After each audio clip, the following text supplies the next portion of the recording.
At that time, there was a written submission and an oral submission by the Tamil Nadu IS officer that we were against this hike.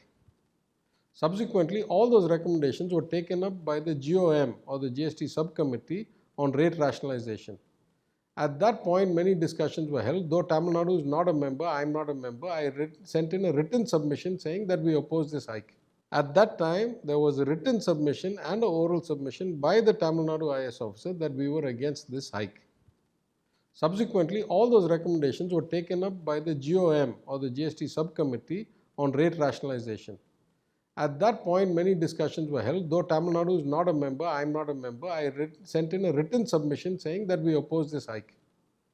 At the end of the GOM's kind of discussions, they produced a summary report that had 56 recommendations for rate rationalization. Some increase, some lowering, some leveling, some duty inversion, tax inversion removal, etc.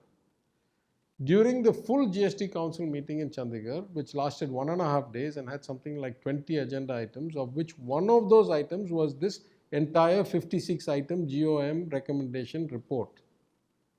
It was offered to the GST Council to either agree in full or disagree in full to all 56 items rather than take each one up. There was simply not physical time to take those up for discussion. On that basis, the entire committee's report of 56 items, including this item, was agreed upon.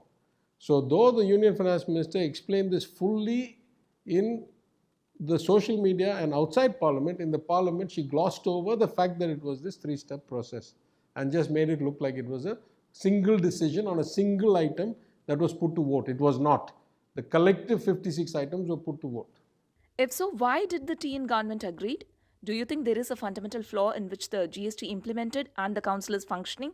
Look, I am the first critic of GST. I have said it from the beginning that it is a bad notion that in a country this big, that other than few select goods that require interstate transport and trade, it is not logical to have a GST system designed this way. Whatever the notion of philosophical problems, the actual design of implementation is even worse. That is to say, the model of GST we have with multiple rate structures and multiple exemptions and all that is the most complex GST model of the 140 countries that have some form of GST or VAT.